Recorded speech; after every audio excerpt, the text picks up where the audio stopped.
Closing Tax 2022.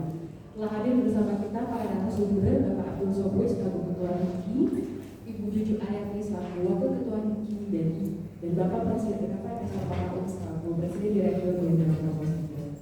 Baiklah, terima kasih Mas dan teman-teman telah bersedia untuk menunggu. Langsung saja saya silakan kepada Bapak Abdul Soboi selaku Ketua HIPKI. Terima kasih.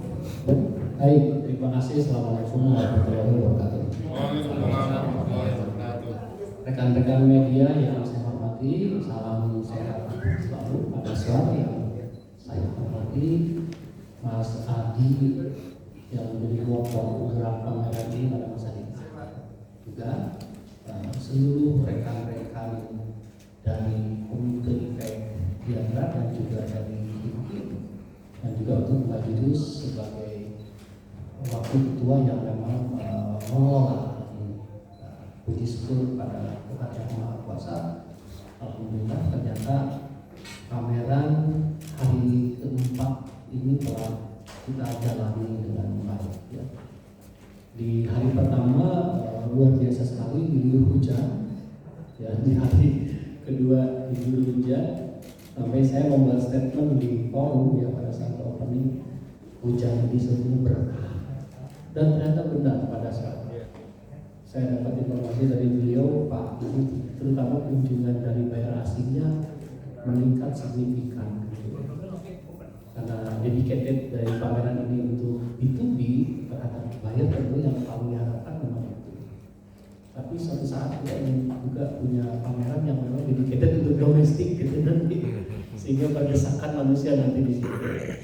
Karena itu persepsi tentang keberhasilan dari satu pameran di dalam IFEK ini adalah buyer asing yang harus memang meningkat signifikan. Saya kira mungkin itu ya di hari ke-1, ke-2, ke-3, ke-4 yang bisa merekam paling signifikan dari kehadiran itu nanti dari Diandra Proposito sebagai IO yang memang di lapangan meneliti sampai mendalam gitu satu persatu. Dari sisi kami mungkin dari HIPKI, apa yang kita proyeksikan di dalam pertumbuhan transaksi atau selama pameran berlangsung, saya pernah membuat statement sebelum pameran ini dilaksanakan di angka 300 juta US dollar. Saya berani mengatakan itu karena sebelumnya bisa kita capai di 250 juta dollar. Saya membangun optimisme. Pada saat itu saya sampaikan ke Pak Erlangga dan Pak Agus Gumiwang bahwa kita membangun optimisme di tengah kondisi global yang tidak sedang baik-baik saja, di mana di Eropa masih masalah ya.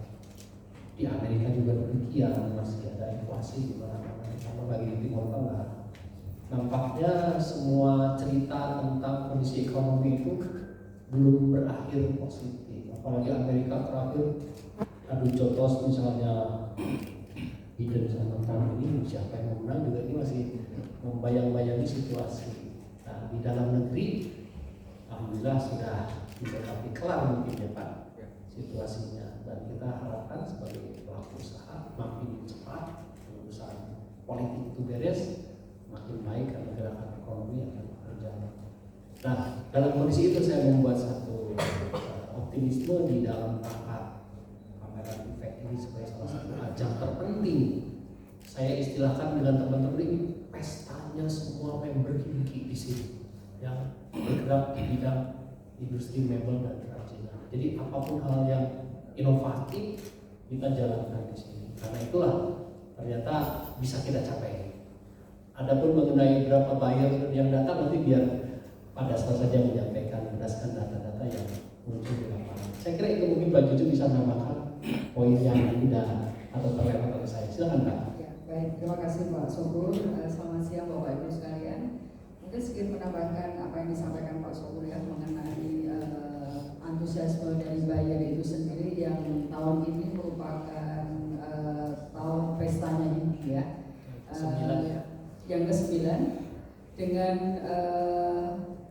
banyaknya visitor dari mancanegara, mungkin secara jumlah negara mungkin 115. kemudian juga secara jumlah meningkat 2 kali lipat. Ini menunjukkan istilahnya mungkin dalam 2024 ini ekonomi kita harapkan membaik seperti itu dunia.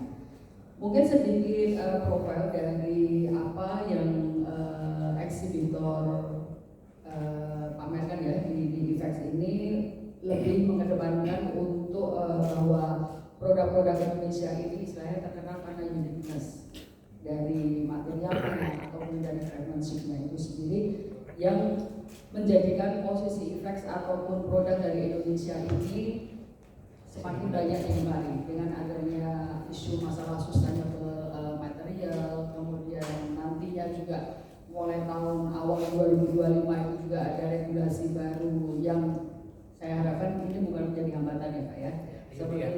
Seperti kemarin istilahnya mungkin di opening kita sampaikan bahwa tugas dari pemerintah juga cukup berat untuk bisa menggolkan bahwa SPLK kita itu bisa menjadi jawaban bagi industri ini untuk bisa tumbuh dan tidak ada halangan di apa namanya, terutama untuk pasar Eropa itu sendiri.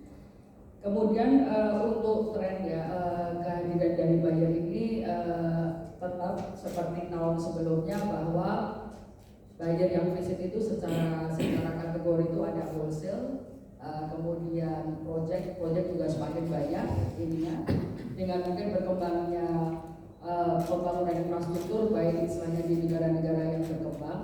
Kemudian dari top 5 negara buyer ya yang datang ke IFEX itu adalah Eropa, yang itu merupakan masih negara yang sangat potensial Bapak ya untuk negara apa namanya target potensial kita.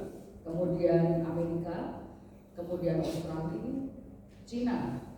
Saya kurang tahu Cina termasuk kategori ini apakah, karena juga mereka juga negara manufacturer ya, tapi kita harapkan dengan posisi populasi mereka pun, kemudian infrastruktur dan pertumbuhan ekonominya juga merupakan India menjadi top 5 juga ininya. Kemudian dari sisi antusiasme dari eksibitor sendiri, dan sampai hari keempat kita sangat happy sekali dengan hasil yang kita dapatkan, karena bisa dikatakan misalnya dengan visitor atau buyer dari banyaknya negara, kemudian dari people buyer, kemudian juga jumlah dari buyer baru yang datang, itu merupakan membangun harapan kita bahwa tahun 2024 ini kita bisa mencapai 300 juta US on the spot transaksi. on the spot. Itu kemudian juga pendapat dari buyer itu sendiri juga sangat bagus, karena dengan di Indonesia dengan adanya keunikan ataupun ragam dari tipe UMKM kita, tidak hanya untuk scale besar tapi juga ada medium dan smallnya. Buyer tipe yang untuk retail itu sendiri bisa lebih fleksibel dan untuk mengkonsolidate order itu sendiri untuk mendapatkan lebih banyak ragam dari barang Indonesia itu sendiri. Harapannya tentunya untuk IFEX ini dalam 3, 6, dan 1 tahun ke depan menuju IFEX berikutnya merupakan istilahnya awal dari bergeraknya kembali industri ini untuk bisa lebih besar. Mungkin itu dari saya. Baik. Terima kasih. Terima kasih. Saya kira dari Pak Dasma mungkin lebih detail aspek-aspek yang bisa disampaikan. Baik, terima kasih. Pertama-tama saya ucapkan puji syukur juga atas kerjasama selama ini antara Jakarta Promosindo dengan HIPI yang sudah 11 tahun lamanya menjalin hubungan untuk meningkatkan industri furniture Indonesia di kancah mancanegara. Dan hari ini kita sudah lihat perkembangan demi perkembangan yang mengembirakan, dan per hari ini kita sudah mencatat 13.700 lebih daripada buyers yang datang di pameran kita, dan lebih daripada 2 kali lipat lebih banyak international buyers-nya. Dan itu tadi sudah disampaikan oleh Pak Sobor dan Bu Juju bahwa itu terrefleksi daripada transaksi. Pak Songko sudah sampaikan tadi $300 juta on the spot transaction yang akan kita bisa capai, dan bahkan dari peserta-peserta yang hadir pada tahun ini sudah lebih cepat menutup tokonya karena tidak ada kapasitas untuk memproduksi lagi karena terlalu banyaknya pesanan-pesanan yang sudah dilakukan. Jadi ini tanda-tanda yang sangat menggembirakan daripada kita semua. Tadi disampaikan oleh Mbak Ibu ada top 5 countries yang selalu menjadi pendukung daripada effects kita ini, yaitu Amerika, yaitu Eropa, China, Australia dan India. Itu menjadi dukungan, dan juga yang membedakan ada beberapa negara emerging market yang muncul dari Timur Tengah juga, Oman, Bahrain dan segala macam. Itu merupakan potensi-potensi market kita yang ke depan. Jadi banyak yang kita bisa lihat jauh lebih baik lagi ke depan untuk effects kita, khususnya tahun 2025 dan kemudian. Itu juga banyak yang menjadi fokus kita untuk mengembangkan effects ke depan. Hanya masalahnya kita sudah menduduki 65.000 meter persegi di Kemayoran ini, dan itu sudah maksimal dari segi area pameran. Jadi kita butuh tempat lagi yang lebih besar.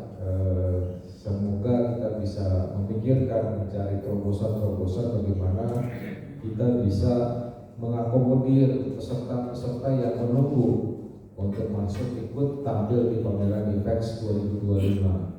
Jadi teman-teman media yang saya banggakan, terima kasih atas dukungannya sampai saat ini. Karena kalau tanpa media juga kita tidak bisa membesar, dan kita butuh bantuan dari teman-teman media di dalam negeri maupun di luar negeri untuk memajukan Effects kita lebih besar lagi.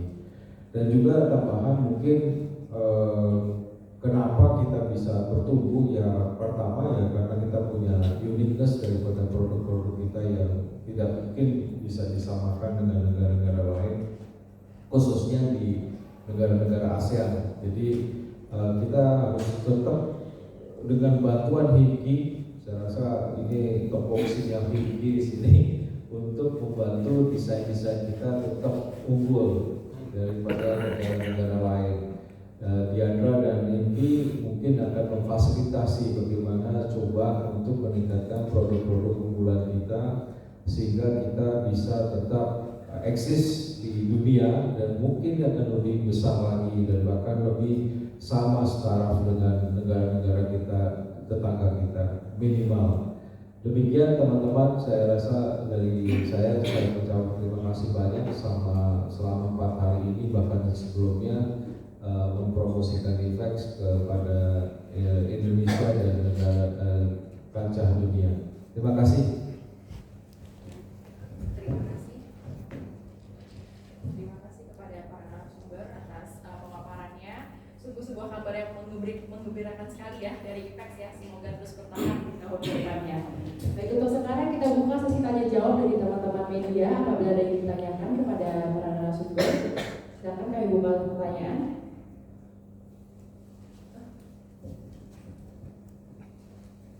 Terima kasih. Saya mungkin mau di negara seperti itu.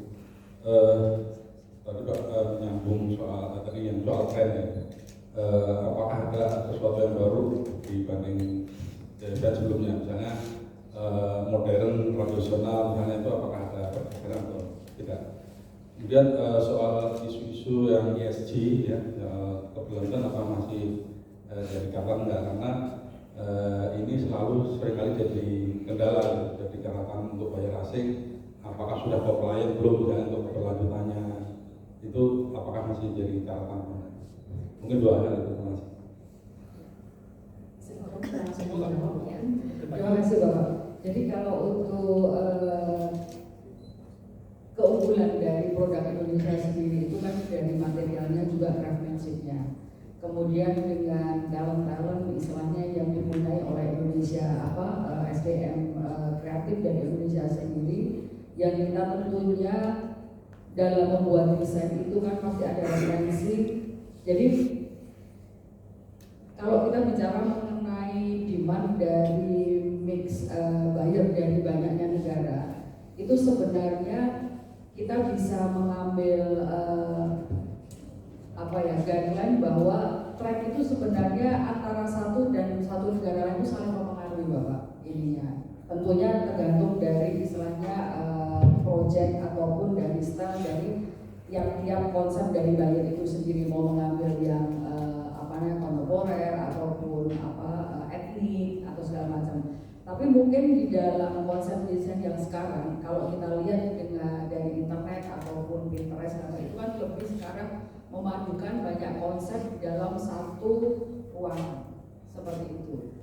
Dan tipe dari dari eksibitor kita itu kan mempunyai strength yang berbeda-beda seperti itu dengan keunggulan, tapi tentunya istilahnya tetap dukungan dari teknologi itu menjadi sangat penting ya Bapak ya, karena untuk tipe-tipe buyer tertentu ataupun proyek itu memang diperlukan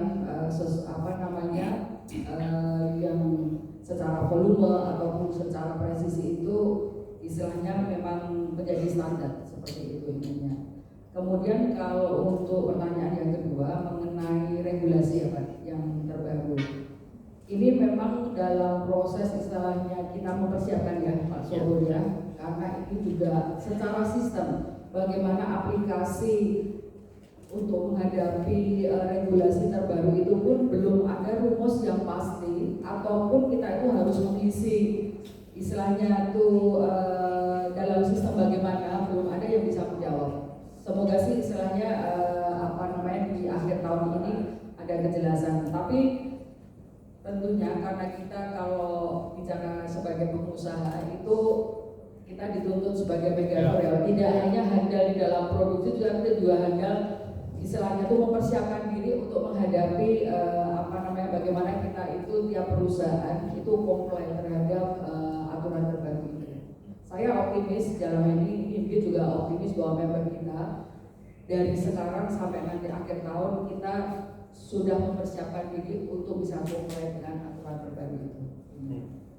Jadi saya tambahkan yang dimaksud lucu itu setiap peraturan tidak selamanya berimplikasi negatif. Ya, tetapi kita tahu bahwa kalau ADR ya, atau katakanlah deforestation regulation yang dari mereka itu ada barrier entry memang untuk dirancang untuk mencegah laju pertumbuhan ekspor Asia ke mereka ya, dan tentu saja berkaitan dengan lapangan kerja di sana yang harus dijaga. Tapi bagi mereka dari anggota inilah katakan yang mampu memenuhi standar itu atau comply terhadap aturan itu kan juga itu akan naikin kapabilitas sebenarnya terhadap aturan itu, dan persaingan akan menjadi lebih ringan tentunya ketika kita comply dengan mereka. Ada lagi Pak Ben dulu ya, Pak nanti. Mengenai UDR itu, nampaknya Eropa juga belum jelas sama sekali kan kemana mereka akan menuju, dan kita sendiri juga dibuat bingung gitu loh. Artinya apakah SPLK bisa compliance terhadap apa yang akan mereka minta, karena saya kira bukan FSC lagi yang mereka minta gitu loh, karena mereka akan mengeluarkan regulasi baru lagi untuk itu. Ya, dia seperti lebih holistik karena yang yang dijadikan tolak ukur itu bukan misalnya pohon yang ditebang dengan tanahnya sebenarnya ya, dengan segala urusannya yang mungkin istilah mereka ini yang regulasi pertama yang keluar dan selama sekian abad barangkali pada saat mereka mulai dengan cara ini untuk mengendalikan dunia ya, hutannya ada di kita misalnya diatur-atur gitu kan, itu kan artinya strategi baru di dalam menjajah bangsa-bangsa di luar ya. Tapi Pak Emir betul sekali bahwa perjuangan yang harus kita lakukan di dalam konteks comply atau menyelaraskan dengan keinginan mereka itu salah satunya misalnya kita punya SPLK di sini. Nah, tapi apakah SPLK itu bisa setara atau istilah kita meminta mutual recognition di dalam konteks agar sama dengan FSC? Nah, ini yang mungkin merupakan PR karena asal mulanya sendiri juga berbeda gitu kan. Yang satu mandatory, yang satu voluntary. Tetapi yang voluntary ini udah berumur lama dan sudah berada di alam pikiran masyarakat di Eropa sebagai trusted, percaya kalau saya pakai ini aman.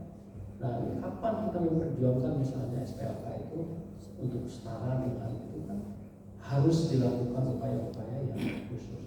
Saya punya pemikiran mungkin ada cara lain yang disebut bilateral barangkali sebagai jalan ampuh ya, atau kita mengistilahkan pada saat di dalam beberapa aturan yang mungkin dikenal dengan CEPA, FTI gitu ya, sehingga lulus saja udah lebih ringan, lu jual ke gua jual ke lu, udah belum seimbang nih, gitu. Dari mana nih, gitu. Yang lain-lain geser dong, gitulah. Nah kita kan belum FTI, belum CEPA, sementara Vietnam sudah, Malaysia sudah. Ada perjuangan diplomasi yang tugasnya ini nggak mudah, bukan hanya urusan perkayuan Pak, ada kopi di sana. Ada seluruh, ada lebih dari 7 nanti itu produk yang akan mengalami dampak atas beberapa. Demikian Pak Ebe. Iya. Terima kasih Pak. Ada 3 pertanyaan. Saya Rini dari Dolta Raja. Yang pertama mungkin kepada Aswar, antusiasme atau evaluasi dari pameran ini Pak, seperti apa antusiasme pengunjung dan sebagainya. Kemudian ke Bu Juju, mungkin target follow setelah transaksi event ini ya seperti apa. Yang ketiga itu Pak, tren kembali tren furniture Indonesia seperti apa nanti. Saya dulu ya. Baik, terima kasih Bu.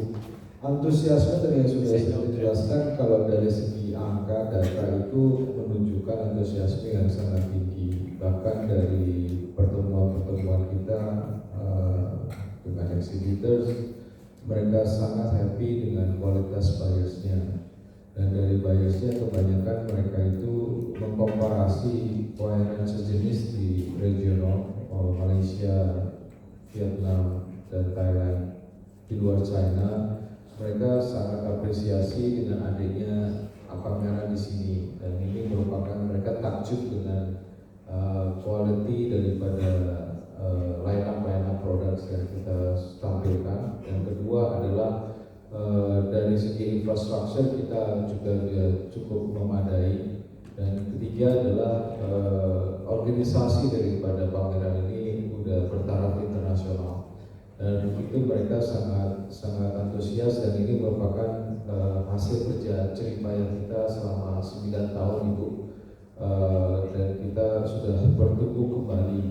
Dan ini tentunya pertanyaannya bagaimana kita harus maintain ini, bahkan jauh lebih baik lagi. Jadi kerjasama kita dengan WIMPI di sini memang harus lebih erat lagi, karena sekarang udah aspek detail. Ya tadi kita bicara aspeknya sekarang udah toilet dan segala macam, kan kecil-kecil dibicarakan. Dulu kan yang besar-besar dibicarakan, sekarang kan kecil-kecil dibicarakan. Jadi ini yang kita harus menjadi PR kita bersama, bagaimana kita menuju jauh lebih baik lagi. Jadi tantangan-tantangan sudah kita lalui, tinggal bagaimana memperbesar, karena waiting listnya sudah cukup banyak dari pihak kita ya, dari exhibitor sendiri. Tinggal kita hanya menangkap buyers yang di luar sana. Kalau buyers di sana itu tidak lain dari 2 simple yang dicari itu. Yang satu adalah desain, yang kedua adalah harga.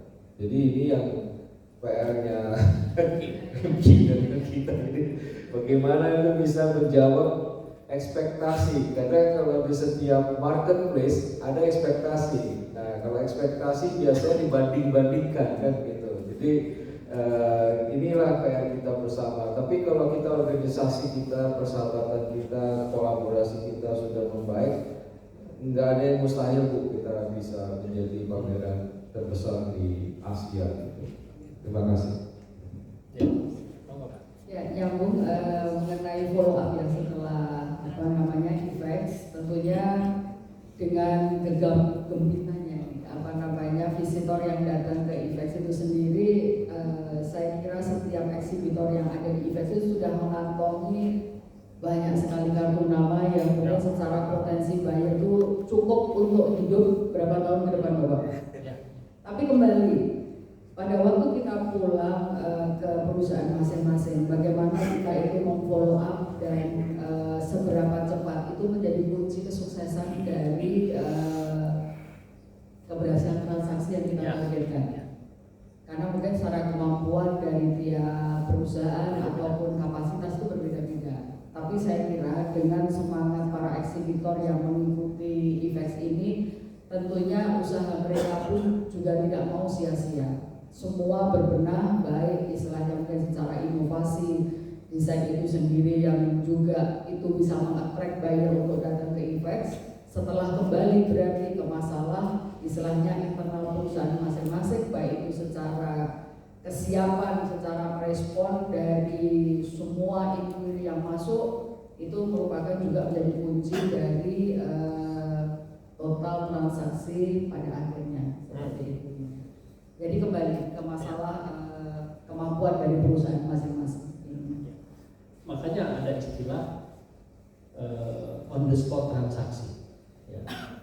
Jadi on the spot transaksi yang kami targetkan 300 juta dolar itu sebetulnya deal dengan buyer di lapangan selama 4 hari pameran itu udah captive. Adapun yang tadi Mbak Jitu katakan, ada yang masih harus di follow up dan lain-lain. Ada misalnya dia udah tertarik dengan kursi ini, ingin dirubah sedikit desainnya, lalu dibuat lagi, dikirim fotonya ke sana dan lain itu bisa makan 4-5 bulan terjadi ya. Bisa terjadi kadang-kadang ada yang sampai setahun. Pernah terjadi bayar-bayar ada bayarnya dari Amerika namanya Selamat Desain 1 tahun kemudian baru pelayanan ordernya itu.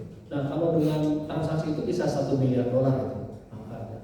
Karena buyer minta 10 bisa berubah di 20 dalam perjalanan panjang gitu. Tapi satu hal yang tadi Ibu bertanyakan mengenai trend desain itu memang sekarang ini menjadi salah satu yang paling sensitif dan paling ramai dibicarakan. Ada trendsetter kan, ada banyak para desainer global yang kemudian turun di lapangan membangun trendsetter. Dan kita bisa bergerak kemana. Kalau kita melihat beberapa merek kelas dunia seperti Maison, misalnya GT atau Milan ya, dan beberapa pameran-pameran di sudutnya itu udah mulai membicarakan trend forecasting ke depannya seperti apa. Tapi kenapa juga si impact ini merupakan sesuatu yang menarik? Karena kita telah menjawab itu. Misalnya tren dunia ini lagi ngomong pemanasan global, bagaimana ini panas globalnya harus turun. Berarti kan harus produknya harus sustain, ya harus betul-betul mencerminkan ramah lingkungan dan lain sebagainya. Nah, dari seluruh pameran di sini itu mayoritas saya bisa mengatakan 85% itu adalah lokal kontennya betul-betul barang-barang yang sustain, yang diperoleh dengan cara yang benar dan baik. Dulu pernah terjadi Pak yang plastik real, itu memang masalah. Sekarang sudah mulai beli yang kalau kita lihat di pameran-pameran di sini itu nyaris itu tenggelam. Ya. Itu sebuah tren gitu yang kita rasa comply atau sejalan atau selaras dengan situasi global. Kalau nggak akan didatangin air kita. Kira-kira begitu Bu ya, pasti dalam koridor itu. Apakah Indonesia akan menciptakan tren sendiri? Mungkin kalau kita sudah punya top desain dunia yang didengar sih bisa saja mau seperti apapun diikuti. Kita kayak di kelompok passion kan, bikin anual sesuatu yang aneh-aneh di catwalk gitu. Tapi begitu lihat misalnya Zara Pak, di toko itu ya ordinary aja tetap sama gitu.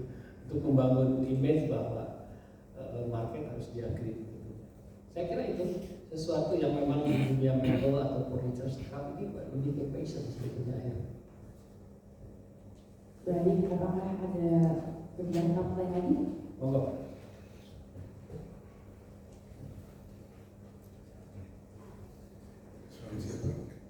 Saya korban dari industri dan kompetensi. Mau tanya Pak itu kalau boleh tahu market size di industri mebel ini berapa total market size? Yang kedua, apakah industri mebel ini sudah merasa menguasai pasar domestik, penguasaan di pasar domestik? Yang ketiga soal pasar ekspor tadi itu, kan tahun kemarin kan sudah turun ya Pak? Turun. Nah, kira-kira PDI itu apa yang membuat meningkat? Kedua, apa yang membuat pasar Eropa atau Amerika itu menggandrungi Weber Indonesia? Ya, ini bagus sekali pertanyaan 4 poin ya tadi. Bapak dan Ibu memang harus tahu bahwa pasar mebel global besar sekali.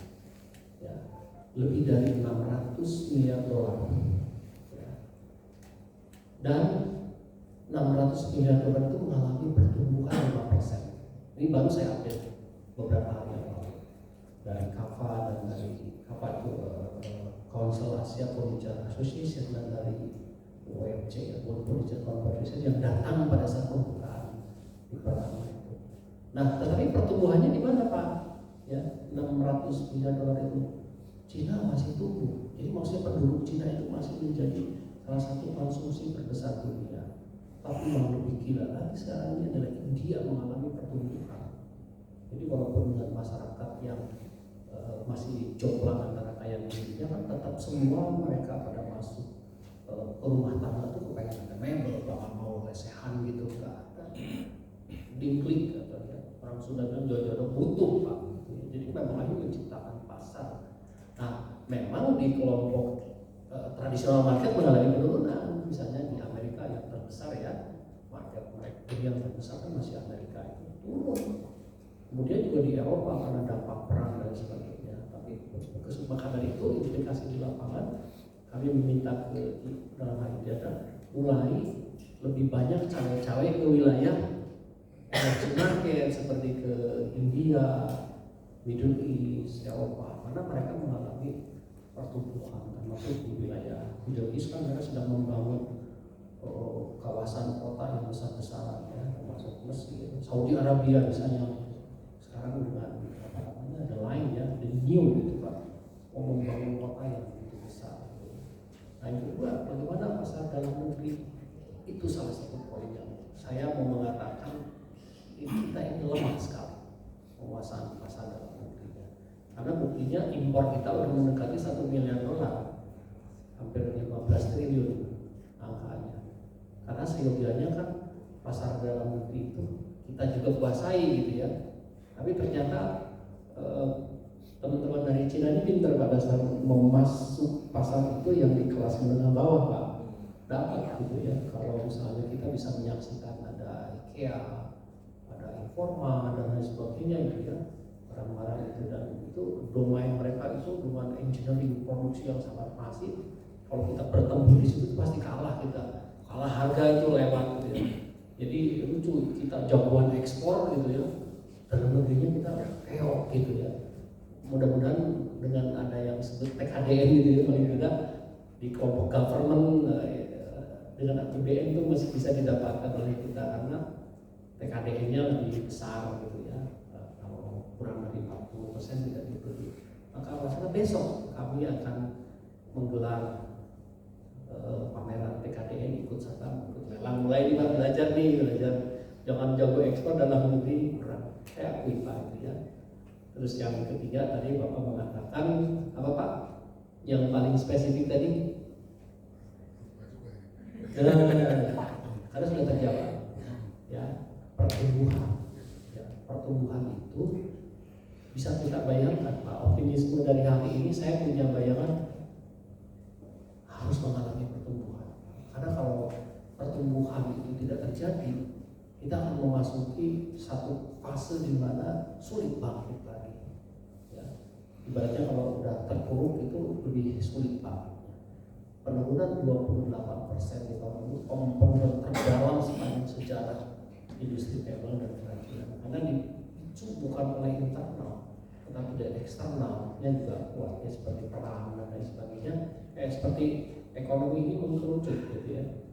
Begitu ekonomi mengkerucut, pertarungan menjadi dirinya yang lebih kecil. Kalau kemarin misalnya bertarung di lapangan bola, bisa lari-lari lah. Sekarang di ring tempat tinju, musuhnya raksasa, Cina, Vietnam, Malaysia. Bertempur ya pokoknya Pak, yang menang yang paling efisien lah pasti.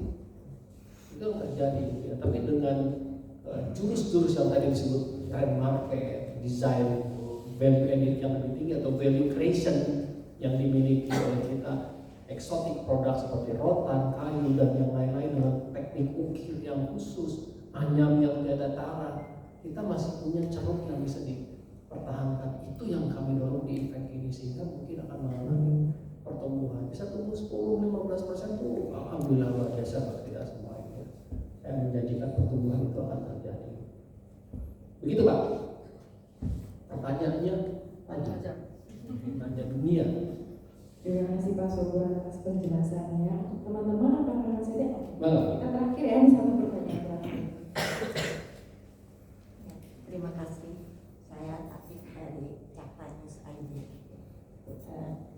Saya melihat kajian ini, saya lihat ada kolaborasi dari produk kita, yaitu memang saya udah lama nggak nonton expo yang besar ini. Ada kolaborasi dari produk aluminium dengan jati, juga dengan rotan. Nah, itu saya kagum juga, kok bisa gitu ya. Artinya barang yang jauh itu bisa dikolaborasikan dengan bagus. Nah, apakah kita membuat itu dari permintaan buyer atau dari kreasi kita? Kedua, kenapa saya melihat di Infoma atau IKEA itu kita masih tetap kalah oleh China dengan harga. Kenapa di dalam negeri kita, produk kita, artinya kan kita nggak terlalu high cost ya kan, mungkin di dalam negeri. Apakah bisa kita tekan harga lagi supaya kita bisa sangat bersaing gitu Pak? Ya, mungkin dari UKM-nya kita berikan lagi yang mekanik yang bagus gitu. Nah itu Pak, supaya kita kejar juga produk dari Cina, supaya kita jangan terlalu kalah di kandang sendiri, di negeri sendiri gitu Pak. Ya, terima kasih. Yang ketiga, apakah kita sudah mempersiapkan untuk misalnya ajang furniture dunia, kelas dunia yang akan diadakan tahun 2005 atau 2025 atau 2026 yang akan datang. Semoga kita selalu mendapatkan akses yang bagus di dunia. Terima kasih atas persiapannya. Ini pertanyaan terakhir Pak Emil, ini paling luar biasa. Dan rupanya mungkin desainer ini bertanya. Jadi yang Ibu tanyakan itu semua yang aktual terjadi. Misalnya tadi perpaduan aluminium katakanlah dengan jati, bahkan ada plastik misalnya di situ. Itu bagian daripada inovasi atau upaya daripada desainer kita, para pelaku usaha untuk mencoba menarik semua potensi kemungkinan atas perubahan-perubahan yang terjadi. Kayak kita dudukin kan sebetulnya ini kan inovasi bagaimana besi dengan rotan dikombinasi.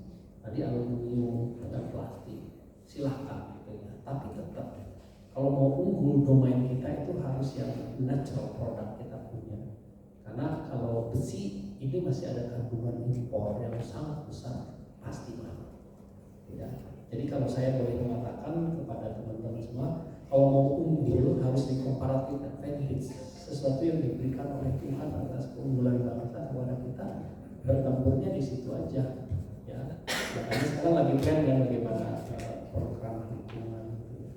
Nah yang kedua mengenai kompetisi, Bu, maunya kita begitu supaya tidak kalah, tetapi infrastruktur dan aspek-aspek pendukung untuk bisa mendapatkan produk akhir yang efisien itu kita jauh dibanding mereka.